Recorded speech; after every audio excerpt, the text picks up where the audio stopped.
નમસ્કાર વિદ્યાર્થી મિત્રો, ધોરણ 10 વિષય સામાજિક વિજ્ઞાન પ્રકરણ 10 ભારત કૃષિ એમાં આજે આપણે આગળના મુદ્દામાં રોકડિયા પાક વિશે ચર્ચા કરવાની છે. રોકડિયા પાક કયા કયા છે, રોકડિયા પાકમાં કેવી ઉપજ મળે છે એના વિશે આપણે જોઈએ. તો રોકડિયા પાકની અંદર પ્રથમ આપણે કપાસ વિશે જોઈશું. કપાસ ખરીફ પાક છે. ભારત અને ગુજરાતમાં મુખ્ય રોકડિયા પાક તરીકે કપાસ અગત્યનું સ્થાન ધરાવે છે. કપાસ એ કયો પાક છે? ખરીફ પાક છે. ભારત અને ગુજરાતમાં મુખ્ય રોકડિયા પાક તરીકે કપાસનું અગત્યનું સ્થાન છે. વિશ્વ સ્તરે ભારત કપાસના ઉત્પાદન, વપરાશ અને નિકાસમાં બીજા ક્રમે છે. એટલે વિશ્વ સ્તરે જે ભારતમાં જે કપાસનું ઉત્પાદન થાય છે એમાં ઉત્પાદન, વપરાશ અને નિકાસમાં બીજા ક્રમે છે. એટલે કપાસમાં ઉત્પાદનમાં ભારત બીજું સ્થાન ધરાવે છે. કપાસના છોડ પરથી રૂનું ઉત્પાદન મેળવવામાં આવે છે. એ કપાસનું જે વાવેતર કર્યું એના છોડ પર જે રૂ હોય એનું ઉત્પાદન છે. આ રૂ ભારતમાં સફેદ સોના તરીકે ઓળખાય છે. એટલે રૂને શું કહેવામાં આવે છે? ભારતની અંદર સફેદ સોનું કહેવામાં આવે છે. આ ઉપરાંત કપાસિયાનું તેલ ખાદ્ય તેલ તરીકે અને કપાસિયા અને ખોળ દુધાળા પશુઓના દાણ તરીકે વપરાય છે. એટલે કપાસિયાનું તેલ ખાદ્ય તેલ તરીકે અને કપાસિયા અને ખોળ દુધાળા પશુઓના દાણ તરીકે વપરાય છે. કપાસને લાંબો સમય ભેજ સંગ્રહી શકે તેવી લાવાની કાળી અને ખનિજ દ્રવ્યોવાળી જમીન, ગરમ અને ભેજવાળી આબોહવા, 20°C થી 35°C તાપમાન અને 30 થી 70 સેમી વરસાદ અનુકૂળ આવે છે. કે કપાસિયાનું તેલ એ ખાદ્ય તેલ તરીકે ઉપયોગમાં લેવામાં આવે છે. એ કપાસિયાને એનો જે ખોળ છે એ દુધાળા પશુઓના દાણ તરીકે વપરાય છે. કપાસને લાંબો સમય ભેજ સંગ્રહી શકે તેવી લાવવાની કાળી અને ખનિજ દ્રવ્યવાળી જમીન, ગરમ અને ભેજવાળી આબોહવા, 20° થી 35°C તાપમાન અને 30 થી 70 સેમી વરસાદ અનુકૂળ આવે છે.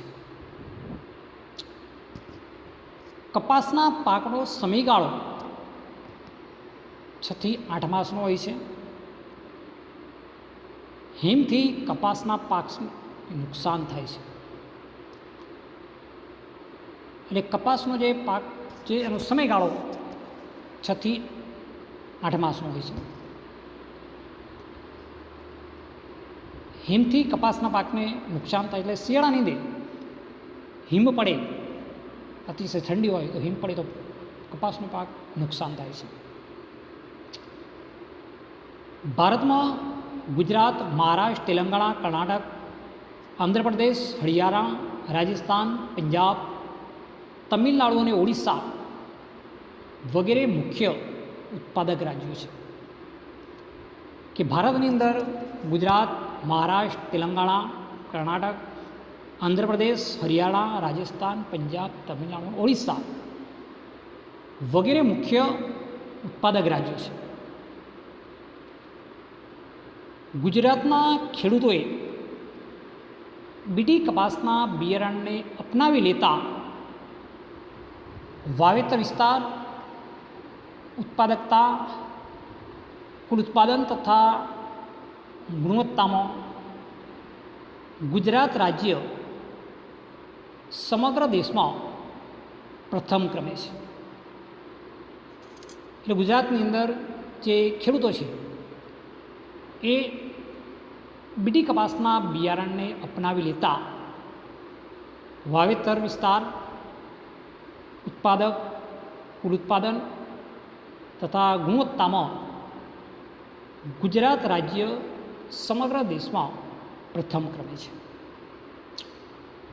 ગુજરાતમાં સુરેન્દ્રનગર, રાજકોટ, વડોદરા, અમદાવાદ, સાબરકાંઠા, મહેસાણા, બોટાદ, ભરૂચ, ખેડા, સુરત, પંચમહાલ, અમરેલી, ભાવનગર, પાટણ, જુનાગઢ, જામનગર વગેરે જિલ્લાઓમાં કપાસનું વધુ ઉત્પાદન થાય છે.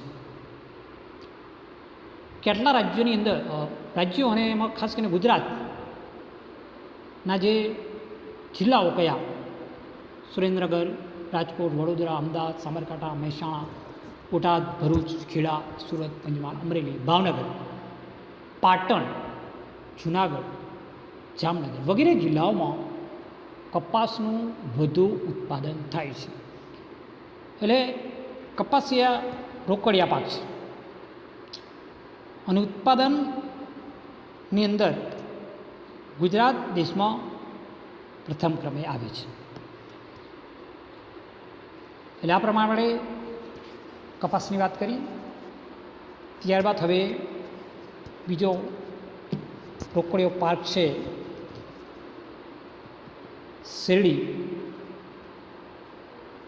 એની ચર્ચા કરી લઈએ. શેરડી એ ભારતનો એક મુખ્ય પાક છે. વિશ્વમાં વાવેતરની દૃષ્ટિએ શેરડીનું સૌથી વધુ વાવેતર ભારતમાં થાય છે. શેરડી મહત્ત્વનો મુખ્ય પાક છે. વિશ્વમાં વાવેતરની દૃષ્ટિએ શેરડીનું સૌથી વધુ વાવેતર ભારતમાં થાય છે. ઉત્પાદનમાં બ્રાઝીલ પછી ભારતનો બીજો ક્રમ છે. શેરડીમાંથી ખાંડ, ગોળ, ખાંડસરી, ઇથેનોલ બને છે. શેરડીના પાક માટે મુખ્યત્વે લાવાય નદીઓના કાળી કાંપની ફળદ્રુપ જમીન, ગરમ અને ભેજવાળી આબોહવા, 21°થી 27°C તાપમાન, 75થી 100 સેમી વરસાદ જરૂરી છે. ઓછા વરસાદવાળા વિસ્તારમાં સિંચાઈથી આ પાક લેવાય છે.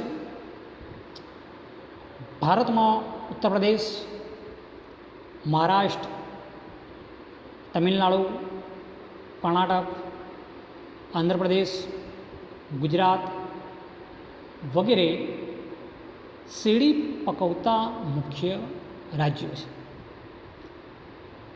એટલે ભારતની અંદર ઉત્તર પ્રદેશ, મહારાષ્ટ્ર, તમિલનાડુ, કર્ણાટક, આંધ્રપ્રદેશ, ગુજરાત વગેરે શેરડી પકવતા મુખ્ય રાજ્યો છે. શેરડીના વાવેતરમાં ઉત્તર પ્રદેશ મોખરે છે, પરંતુ ખાંડ ઉત્પાદનમાં મહારાષ્ટ્ર પ્રથમ ક્રમે આવે છે. ગુજરાતમાં દક્ષિણ ગુજરાત અને સૌરાષ્ટ્રમાં શેરડી વધુ થાય છે. એટલે ટૂંકાણમાં જો કદાચ પ્રશ્ન આવે કે શેરડીમાંથી કઈ કઈ વસ્તુ બની શકે, તો શેરડીમાંથી ખાંડ, ગોળ, ખાંડસરી, ઇથેનોલ બને છે. શેરડીના પાક માટે મુખ્યત્વે લાવિક અને નદીઓના કાળા કાંપથી ફળદ્રુપ જમીન, ગરમ અને ભેજવાળી આબોહવા, 21 થી 27 સેલ્સિયસ તાપમાન, 75 થી 100 સેમી વરસાદ જરૂરી છે. ઓછા વરસાદવાળા વિસ્તારમાં સિંચાઈથી આ પાક લેવાય છે.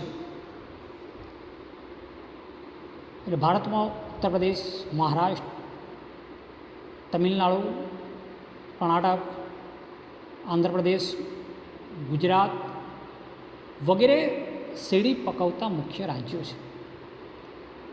અને શેરડીના વાવેતરમાં ઉત્તર પ્રદેશ મોખરે છે,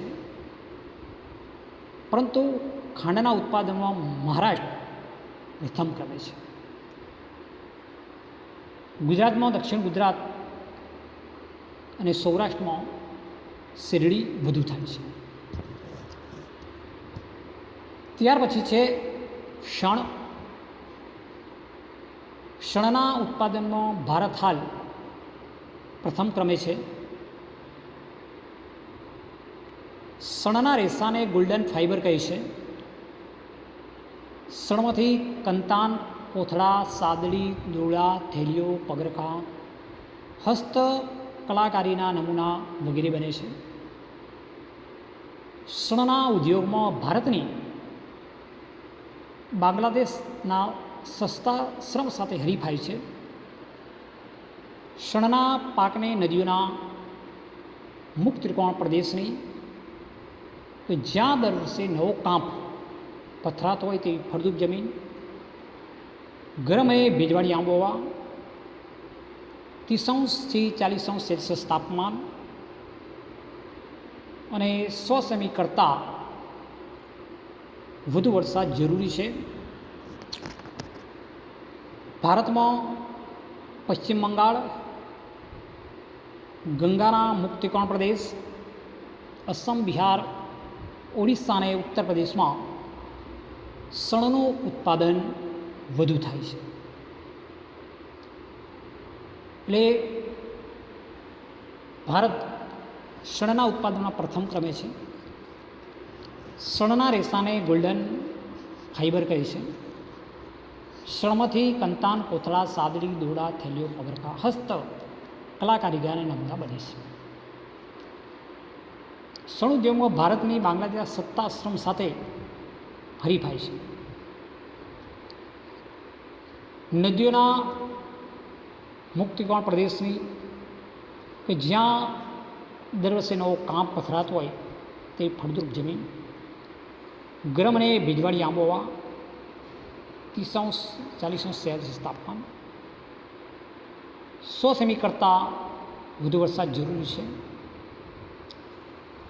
ભારતમાં પશ્ચિમ બંગાળ,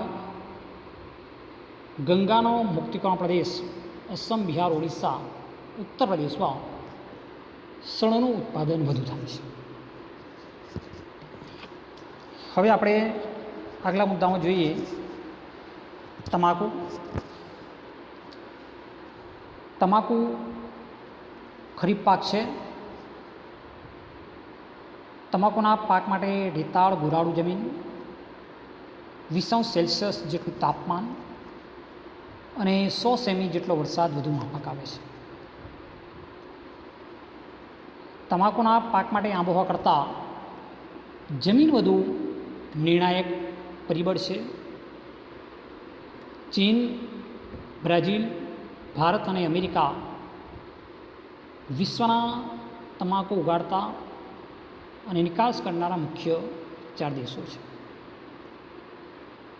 ભારતમાં ગુજરાત, આંધ્રપ્રદેશ, ઉત્તર પ્રદેશ અને કર્ણાટક તમાકુ પકવતા મુખ્ય રાજ્યો છે. ગુજરાતમાં ખેડા, આણંદ જિલ્લામાં ચરોતરના પ્રદેશ ઉપરાંત મહેસાણા, વડોદરા, પંચમહાલમાં વધુ વાવેતર થાય છે.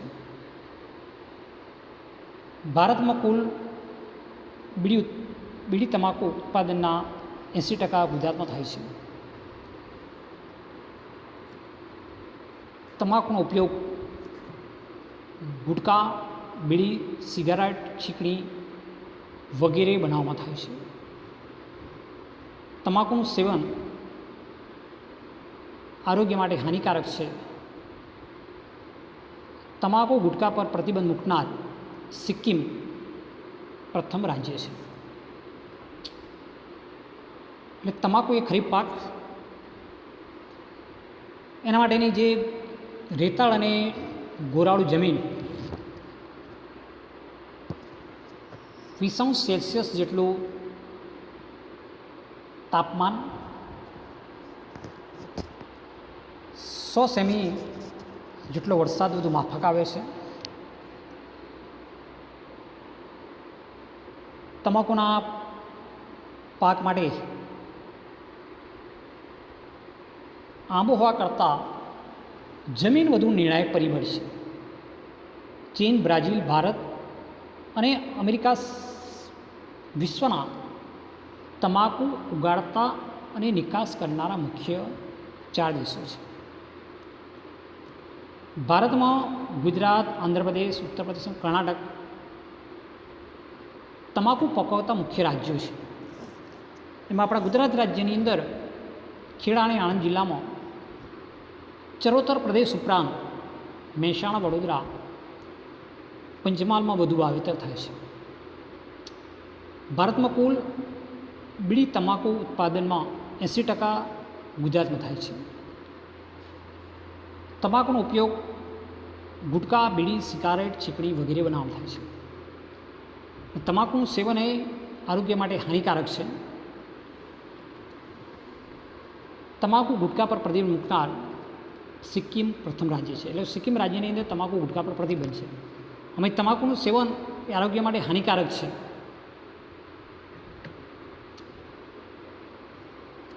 ત્યાર પછી છે રબર. લેટેક્સ કુળના રબરના વૃક્ષમાંથી જળતા દૂધ એટલે ક્ષીરમાંથી રબર તૈયાર થાય છે. રબરના બગીચામાંથી એકત્ર કરેલ દૂધમાં એસિટિક એસિડ મેળવીને ધીમા તાપે ગરમ કરીને રબર બનાવાય છે, જેનો ઉપયોગ ટાયર ટ્યુબ જેવી અનેક ઔદ્યોગિક પેદાશોમાં થાય છે. ગરમ અને ભેજવાળી આબોહવા, વધુ વરસાદવાળા વિસ્તારોમાં રબરની બાગાયતી ખેતી કરવામાં આવે છે. વિશ્વમાં રબર ઉત્પાદનમાં મલેશિયા પ્રથમ ક્રમે છે. ભારતનો મુખ્ય ઉત્પાદક દેશોમાં સમાવેશ થાય છે. ભારતમાં કેરળ, તમિલનાડુ, કર્ણાટક, અસમ અને ત્રિપુરા રબરનું ઉત્પાદન કરતા મુખ્ય રાજ્યો છે. એટલે રબર જે છે તે લેટેક્સ કુળના રબરના વૃક્ષમાંથી ઝરતા જે દૂધ યાને ક્ષીર, એમાંથી રબર તૈયાર થાય છે. રબરના બગીચામાંથી એટલે કે એકત્રિત કરેલ દૂધમાં એસિટિક મેળવીને ધીમા તાપે ગરમ કરીને રબર બનાવાય છે, જેનો ઉપયોગ આપણે ટાયર ટ્યુબ જેવી અનેક ઔદ્યોગિક પેદાશોમાં થાય છે. ગરમ અને ભેજવાળી આબોહવા, વધુ વરસાદવાળા વિસ્તારોમાં રબરની બાગાયતી ખેતી થાય છે. વિશ્વમાં રબર ઉત્પાદનમાં મલેશિયા પ્રથમ ક્રમ છે. વિશ્વની અંદર સૌથી વધુ જો રબરનું ઉત્પાદન થતું હોય તો મલેશિયામાં થાય છે. આપણા દેશે ભારત એટલે મુખ્ય ઉત્પાદક દેશોમાં સમાવેશ થાય છે. એટલે ભારતમાં કેરળ, તમિલનાડુ, કર્ણાટક, અસમ અને ત્રિપુરા રબરનું ઉત્પાદન કરતા મુખ્ય રાજ્યો છે. હવે આગળ આપણે ઔષધીય મસાલા પાક એના વિશે ચર્ચા કરવાની છે કે જીરું, વરિયાળી, ઈસબગુલના ઉત્પાદનમાં વિશ્વમાં ગુજરાત પ્રથમ સ્થાને છે.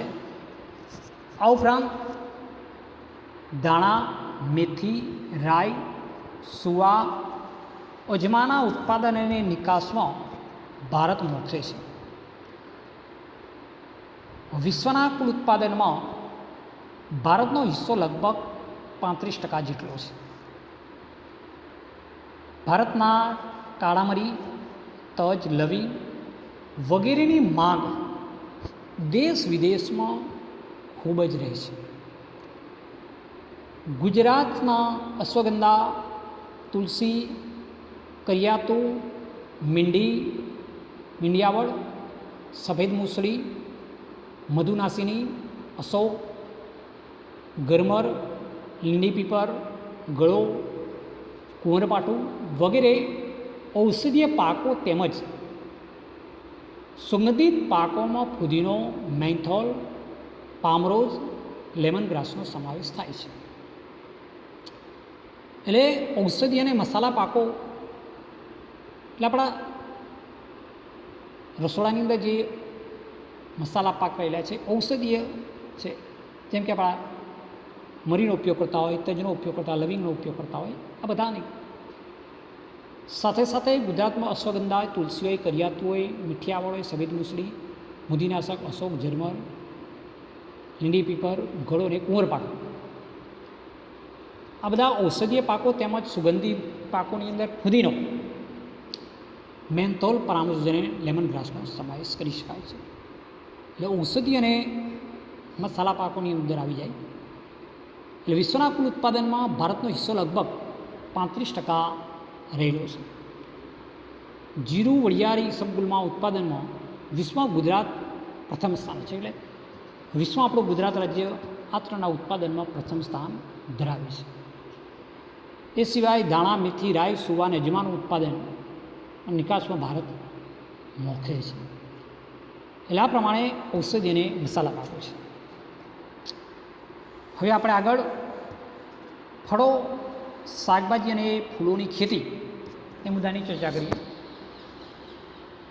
તો વિશ્વમાં ફળોના ઉત્પાદનમાં ભારત ચીન પછી બીજા ક્રમે છે.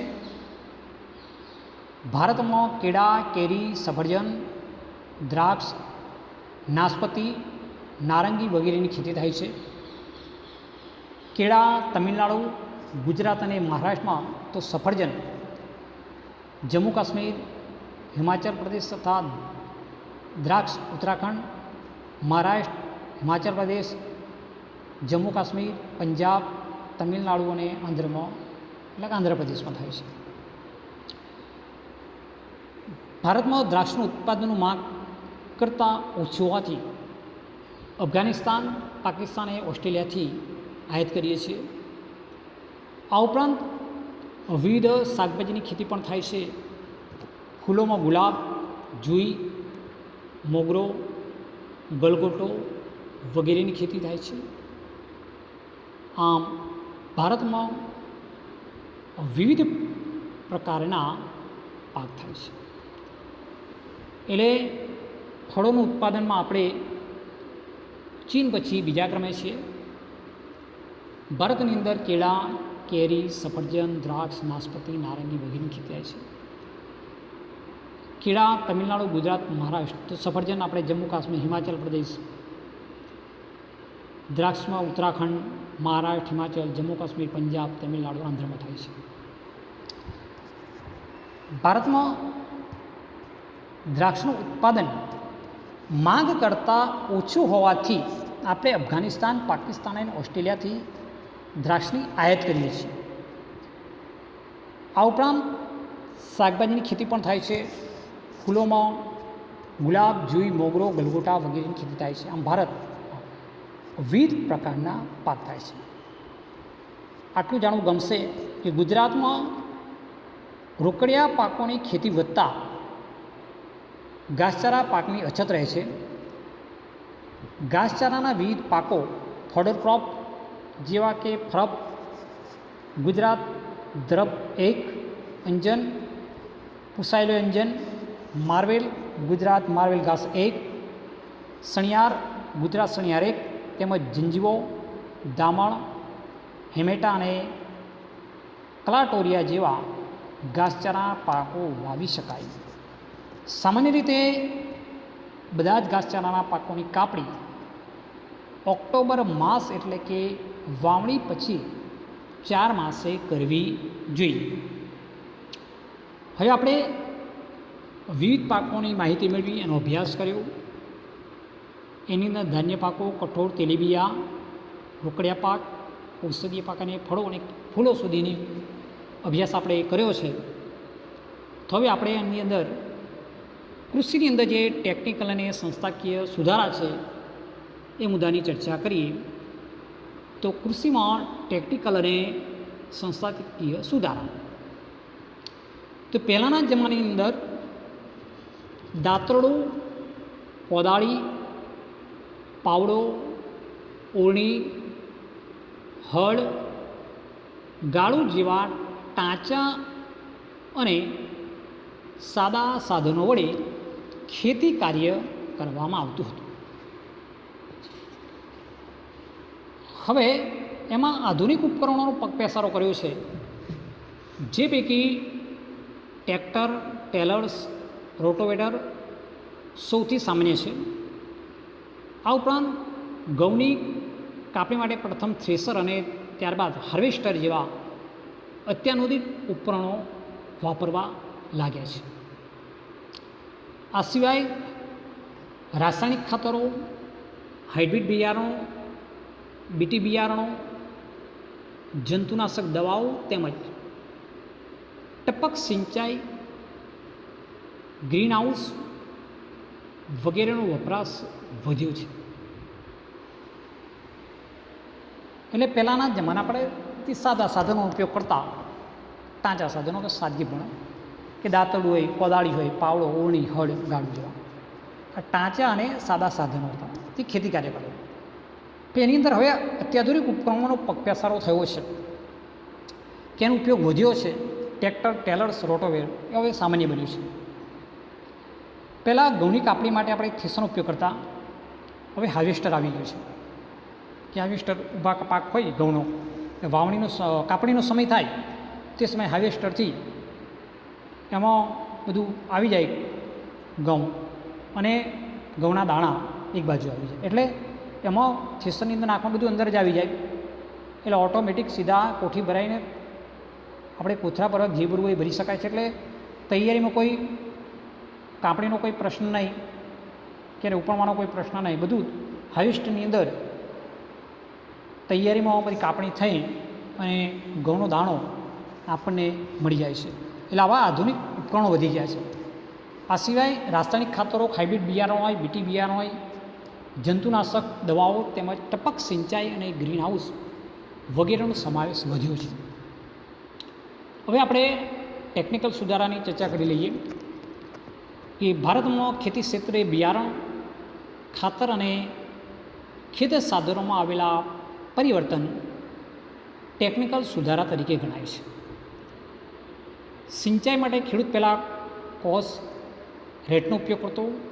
આજે સબમર્સિબલ કે મોનોબ્લોક પંપ, સોલાર પંપ, ટપક સિંચાઈને ફુવારા પદ્ધતિનો ઉપયોગ કરતો થયો છે.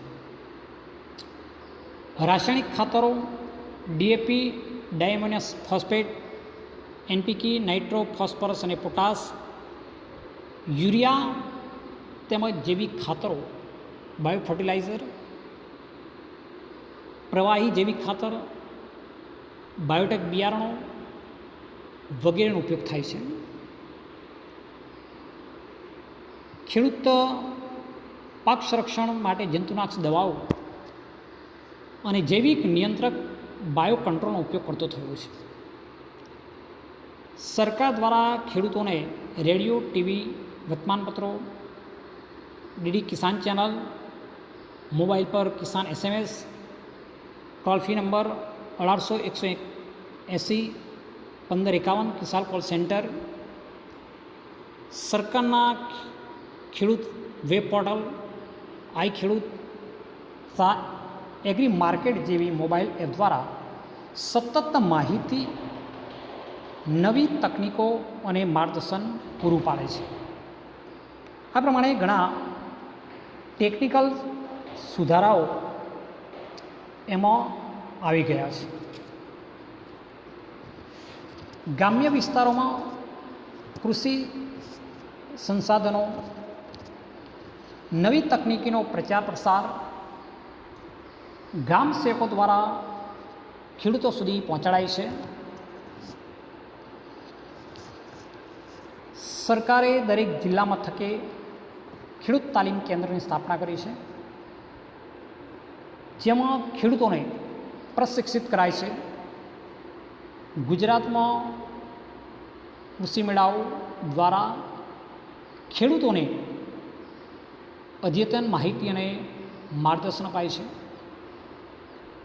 દરેક રાજ્યમાં કૃષિ યુનિટ સ્થાપના કરવામાં આવી છે. ગુજરાતમાં દાંતીવાડા, જુનાગઢ, આણંદ અને નવસારી ખાતે કૃષિ યુનિવર્સિટીની સ્થાપના કરવામાં આવી છે. તેઓ ખેતી ક્ષેત્રે નવા સંશોધનો કરે છે અને કૃષિવિદો તૈયાર કરે છે.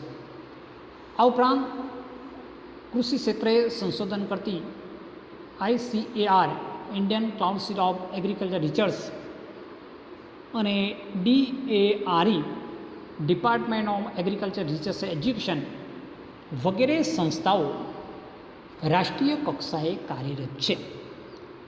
એટલે આ બધા ટેકનિકલ સુધારાની આપણે જે વાત કરી છે એમાં ઘણા એવા સુધારા થઈ રહ્યા છે.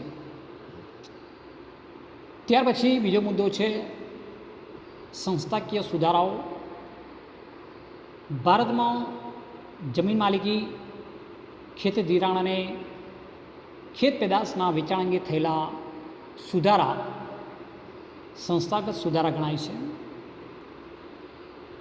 સરકારે જમીનદારી પ્રથા નાબૂદ કરી ખેડૂતોનું શોષણ અટકાવ્યું છે. ખેડૂતોની જમીનના કાયદા દ્વારા ખેડનારને જમીન માલિકીનો સાચો હક આપ્યો છે. જમીન ટોચ મર્યાદાના કાયદા દ્વારા જમીન માલિકીની અસમાનતા દૂર કરેલ છે.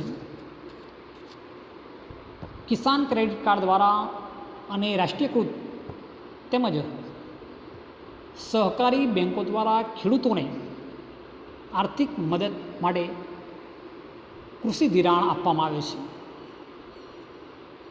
સરકાર બિયારણ અને ખાતરો તથા જંતુનાશક દવાઓ ખરીદવા માટે સબસિડી અને આર્થિક મદદ કરે છે. પ્રધાનમંત્રી પાક વીમા યોજના દ્વારા ખેડૂતોને ખેતી પાકોનું વીમાકીય રક્ષણ પૂરું પાડવામાં આવે છે. દુષ્કાળ કે વધુ વરસાદને કારણે પાક નિષ્ફળ જાય ત્યારે સરકાર દ્વારા ખેડૂતોને આર્થિક સહાય કરવામાં આવે છે.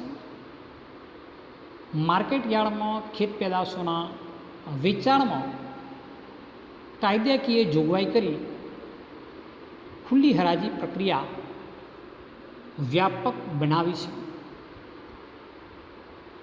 ખેડૂતોને ખેત પેદાશોના પોષણક્ષમ ભાવ મળી રહે તે માટે સહકારી મંડળીઓ, ખરીદ વેચાણ સંઘ, સહકારી ધોરણે ગોદામો, શીતગૃહો, પરિવહન અને સંદેશા વ્યવહારની સુવિધા પૂરી પાડી છે. ખેડૂતો પાસેથી ખેત પેદાશો સરકારે નક્કી કરેલ પોષણ ભાવ ટેકાના ભાવે ખરીદી કરવા માટે નીચેની સંસ્થાઓ કાર્યરત છે. ભારતીય રાષ્ટ્રીય કૃષિ સહકારી વિપણન સંઘ, national agriculture cooperative marketing federation of India NAFED, Gujarat તેલીબિયા ઉત્પાદક સંઘ, Gujarat cooperative education grower freedom GROFD અને રાષ્ટ્રીય ડેરી વિકાસ નિગમ, national dairy development board NDBD, આ સંસ્થાઓ ખેડૂતોની જે પેદાશો છે એ સરકારે નક્કી કરેલા પોષણક્ષમ ટેકાના ભાવે ખરીદી કરવા માટે નીચેની સંસ્થાઓ કાર્યરત છે. આ થઈ સંસ્થાકીય સુધારા કે ખેડૂતોના જમીનોના હકો આપ્યા, જમીન માલિકી, ખેતીના ખેત પેદાશો, જમીનદારી પ્રથા નાબૂદ કરીને ખેડૂતોનું શોષણ અટકાવ્યું, ખેડૂતોની જમીન એ કાયદા ખેડનારને જમીનનો સાચો હક આપવામાં આવ્યો છે. તો જ મર્યાદામાં કાયદાની અંદર જમીન માલિકીની અસમાનતા દૂર કરી છે. કિસાન ક્રેડિટ કાર્ડ, જંતુનાશક દવાઓ, સબસિડી, આર્થિક મદદ, પોષણ સંભાળ મળે, આ બધી સંસ્થાકીય સુધારાઓ કરવામાં આવેલા છે. હવે આપણે આગલો મુદ્દો જોઈએ, હરિયાળી ક્રાંતિ. કે આપણા દેશની અંદર 1960ના દશકામાં કૃષિ ક્ષેત્રે હરિયાળી ક્રાંતિ સર્જાઈ. તે પહેલાં એવો સમયગાળો હતો કે જ્યારે દેશમાં અનાજની તીવ્ર અછત પ્રવર્તી હતી. એક મુખ્ય કૃષિ પ્રધાન દેશને અનાજની આયાત કરવી પડતી હતી. આવી પરાવલંબી પરિસ્થિતિ સામે ઝઝૂમતો દેશ હતો. બિયારણની સુધારેલી જાતો, રાસાયણિક ખાતરોનો વધેલો ઉપયોગ,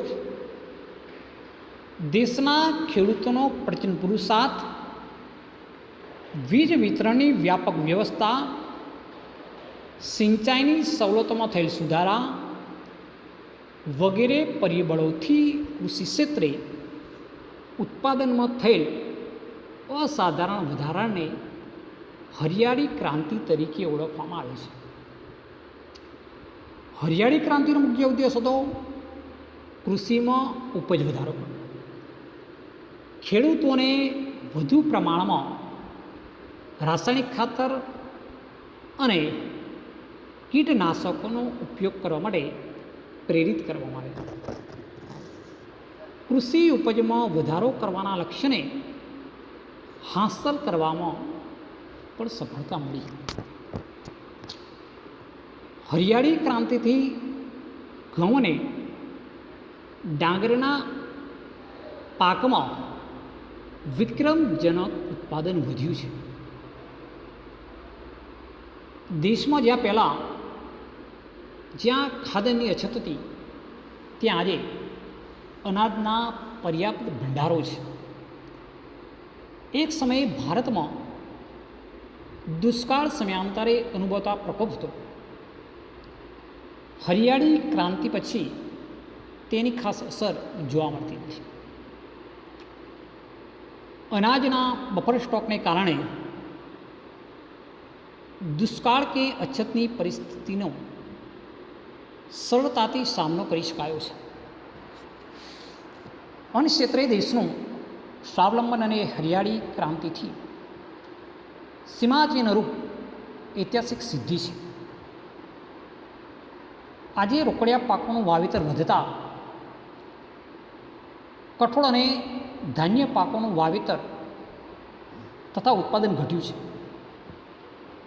અને એક જ પાકનું પુનરાવર્તન થતાં જમીનની ફળદ્રુપતા પણ ઘટી છે. વિશ્વના દેશોએ કૃષિ ક્ષેત્રે ઉન્નત ટેકનોલોજીનો ઉપયોગ કરી જે પ્રગતિ સાધી છે ત્યાં સુધી પહોંચવામાં આજે આપણે બીજી હરિયાળી ક્રાંતિ માટે સતત થવું પડશે. ભારતીય અર્થકારણમાં કૃષિનું યોગદાન આ મુદ્દાની ચર્ચા કરીએ. ખેતી ભારતમાં મુખ્ય વ્યવસાય છે. આઝાદી સમયે કૃષિ ક્ષેત્રે જે ભારણ હતું હવે થોડું ઓછું થયું છે. તેમ છતાં હજુ અર્થતંત્રમાં તેનું મહત્ત્વનું યોગદાન છે. તે દેશના લગભગ અડધો લોકોની રોજગારી પૂરી પાડે છે. કૃષિ ક્ષેત્રે દેશના કુલ ઘરેલું પેદાશો લગભગ GDP 70% હિસ્સો ધરાવે છે. ભારતની મહત્ત્વની કૃષિ પેદાશો ચોખા, ઘઉં, તેલીબિયા, કપાસ, શણ, ચા, શેરડી, તમાકુ, બટાકા વગેરે છે અને તેની નિકાસમાંથી વિદેશી હુડિયામણ પ્રાપ્ત થાય છે. ખેત પેદાશોના ઉત્પાદનમાં વિશ્વભરમાં ભારત બીજા સ્થાને છે. સુતરાઉ કાપડ, ખાંડ, કાગળ, તેલ વગેરે ઉદ્યોગો તથા ખાદ્ય સામગ્રીને લગતા પ્રસંસ્કરણ ઉદ્યોગ માટે કાચો માલ પણ ખેતીમાંથી ઉપલબ્ધ બને છે. કૃષિ ભારતના લોકોને ખોરાક પૂરો પાડે છે. જો કે અનિયમિત અને અનિશ્ચિત વરસાદ અને સિંચાઈની અલ્પ સગવડને કારણે ખેતી ક્ષેત્રે વૈશ્વિક બજારમાં ભારતનો દેખાવ સાતત્યપૂર્ણ રહ્યો નથી. એટલે ભારતીય અર્થકારની અંદર કૃષિનું યોગદાન રહેલું છે. એટલે આપણો જીડીપી 70% જેટલો કૃષિ ક્ષેત્રની પેદાશોમાં રહેલો છે. આપણે જે મહત્ત્વની જે કૃષિ પેદાશ ચોખા, ઘઉં, તેલીબિયા, કપાસ, શણ, ચા, શેરડી, તમાકુ, બટાકા વગેરે છે, એની નિકાસમાંથી આપણે વિદેશી હુડિયામણ પ્રાપ્ત કરી શકીએ છીએ. હવે આપણે આગળનો મુદ્દો જોઈએ, અનાજ સંરક્ષણ. કે આજે કોઈ પણ દેશ માટે અન્ન સુરક્ષા જરૂરી છે. જો અનાજની માંગ વધતી જતી હોય અને અનાજની મોટા પાયે આયાત કરવી પડતી હોય તો દેશ માટે તેની રાજકીય સ્વતંત્રતા જોખમમાં મુકાઈ શકે છે. હરિયાળી ક્રાંતિને લીધે આપણે અનાજ ઉત્પાદનમાં સ્વાવલંબી બન્યા છીએ. અનાજના ઉત્પાદન વધારા સાથે સાથે દેશની વસ્તીમાં પણ વધારો થયો છે. 1951માં દેશની વસ્તી આશરે 36 કરોડ 10 લાખની હતી. આજે 125 કરોડથી વધુ છે. તેથી અનાજની માંગ વધી છે. તેમ છતાં આપણા દેશમાં છેલ્લા 5 વર્ષોમાં અનાજનું ઉત્પાદન વધ્યું છે. 1950-51માં ભારતમાં 51 કરોડ ટન અનાજ ઉત્પાદન થતું હતું. આજે વધીને 2013-14માં વિક્રમજનક 2.6504 કરોડ ટન થયું છે. આજે આપણી પાસે એટલું અનાજ છે. એટલે વિક્રમજનક એટલે કે 265.04 કરોડ ટન જેટલું અનાજનું વિક્રમજનક ઉત્પાદન આપણે કરી શકીએ છીએ. આપણી પાસે એટલું અનાજ છે કે દેશની ન્યૂનતમ જરૂરિયાતો પૂરી કરી શકાય છે. આ ભંડાર ટકાવી રાખવો અને તેમાં વધારો કરવો એ આવશ્યક છે. અનાજનો બફર સ્ટોક ઊભો કરીને દુષ્કાળ કે ઓછા અનાજ ઉત્પાદન સમયે અનાજની તંગી અટકાવી શકાય છે. અનાજના ગુદામમાં રહેલા અનાજને સાચવવાની વૈજ્ઞાનિક પદ્ધતિઓ અપનાવી અનાજનો બગાડ થતો અટકાવી શકાય. આ અનાજ હજારો ગરીબ પરિવારોને વિના મૂલ્ય આપીને ભૂખ મિટાવી શકાય છે. અનાજનો બગાડ અટકાવવો એ સમયની તાતી જરૂરિયાત છે. અનાજના સંગ્રહણ અને પ્રબંધની વ્યવસ્થા સુદ્ધર કરવી અત્યંત આવશ્યક છે. સરકારે ખાદ્ય સુરક્ષા ફૂડ સિક્યુરિટી એક્ટ દ્વારા ગરીબો સુધી અનાજ વિતરણ કરવાની જોગવાઈ કરી એક સારી શરૂઆત કરી શકાય. એટલે અનાજ સંરક્ષણ એ ખાસ જરૂરી છે કે દેશની અંદર જે વસ્તી એના માટે ઉત્પાદન જરૂરી છે. આજે આપણે સ્વાવલંબી બન્યા છે, એનું વિતરણ થાય છે. અને ખાદ્ય સુરક્ષા કાયદો લાવીને ગરીબો સુધી અનાજ વિતરણની વ્યવસ્થા પણ આપણે કરી છે. એ સારી બાબત છે. અનાજનો બફર સ્ટોક આપણા અહીંયા જોવા મળે છે કે દુકાળ જેવી પરિસ્થિતિમાં આપણે અનાજનું ઉત્પાદન પણ તંગીને આપણે અટકાવી શકાય છે. ગોદામો જે અનાજ રહેલું છે એને સાચવવાની વૈજ્ઞાનિક પદ્ધતિ પણ આપણે અપનાવેલી છે. હવે આપણે છેલ્લા મુદ્દા પર જઈશું. ભારતની ખેતી પર વૈશ્વિકરણની અસર, કે આપણે જે ખેતી કરી રહ્યા છીએ એના પર વૈશ્વિકરણની શું અસર થઈ છે એ મુદ્દાની આપણે ચર્ચા કરી લઈએ. કે ભારતનો ખેડૂત તેની ખેત પેદાશને વૈશ્વિક બજારમાં વેચીને નફો મેળવી શકે એવા ઉદ્દેશ્યથી ખેતી ક્ષેત્રે વૈશ્વિકરણની નીતિ અમલમાં મુકાઈ છે. વૈશ્વિકરણને લીધે ખેતી ક્ષેત્રે કેટલાક પરિવર્તનો આવ્યા છે. ખેતી પાકોને નિકાસ કે આયાત કરવા માટેની પ્રક્રિયા સરળ કરાઈ છે. ગુજરાતમાંથી કપાસ, મરચાં, તલ ચીનના બજારમાં અને વિશ્વના વિવિધ ફળો ભારતના બજારમાં મળતા થયા છે. વૈશ્વિકરણથી ભારતમાં બહુરાષ્ટ્રીય કંપનીઓ દ્વારા વેચવામાં આવતા મોંઘા ભાવના જેનેટિકલ મોડિફાઈડ બીટી બિયારણો આવ્યા. એના લીધે ખેતી ખર્ચાળ બની છે. જોકે કપાસ અને મકાઈમાં તેનાથી ઉત્પાદનમાં વધારો થયો છે. આયાત સરળ થતાં ઘરાંગળે આપણા કૃષિ ઉત્પાદનો સ્પર્ધાનો સામનો કરવો પડે છે. કેટલાક ઉત્પાદનોએ વૈશ્વિક બજાર પ્રાપ્ત થતાં તેમના પેટર્ન રજિસ્ટરની જરૂર ઊભી થઈ છે. વિશ્વના બજારમાં આપણી ગુણવત્તાસભર કૃષિ પેદાશોની પેટર્ન દેશના નામે નોંધાવવી જરૂરી છે. ભારતે કૃષિ ક્ષેત્રે વૈશ્વિક બજારોમાં થતી સ્પર્ધાનો સામનો કરવા નવી ટેકનોલોજી અપનાવી ગુણવત્તા પર ધ્યાન કેન્દ્રિત કરવું પડશે.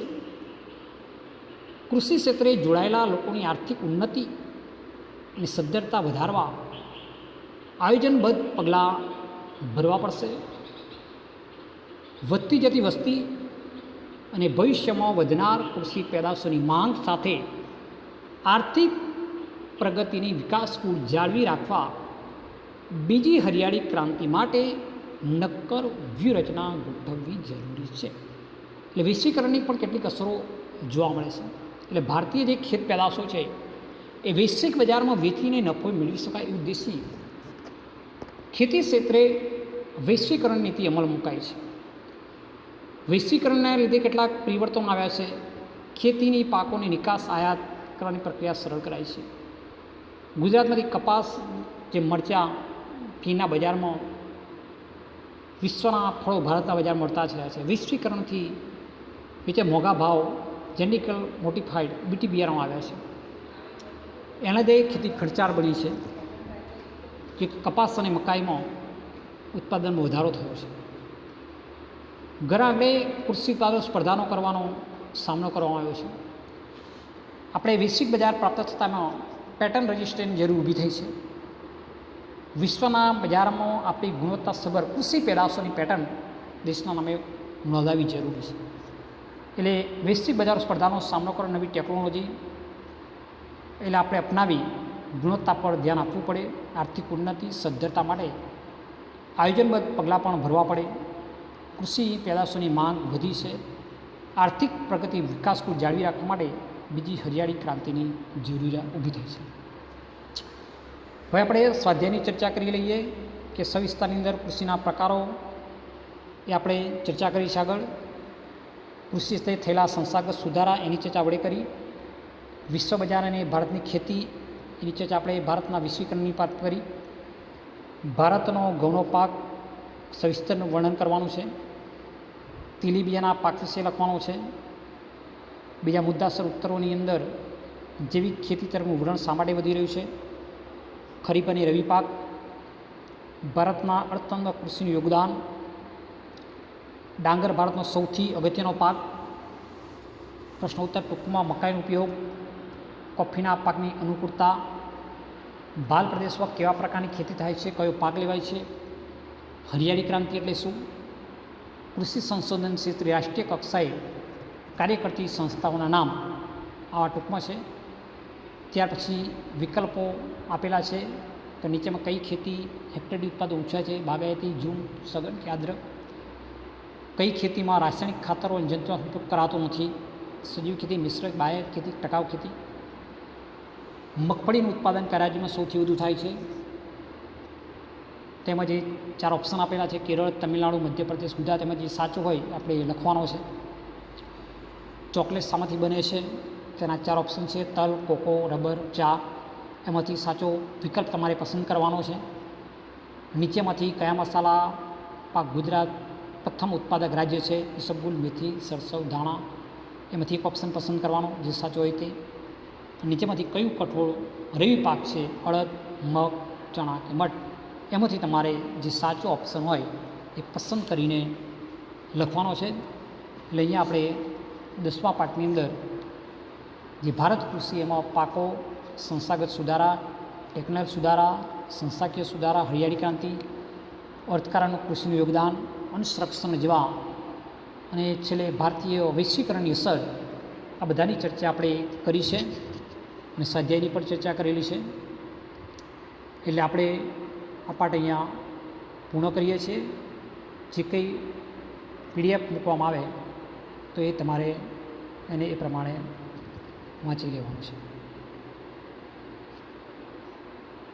આપણે અહીંયા પૂર્ણ કરીએ છીએ.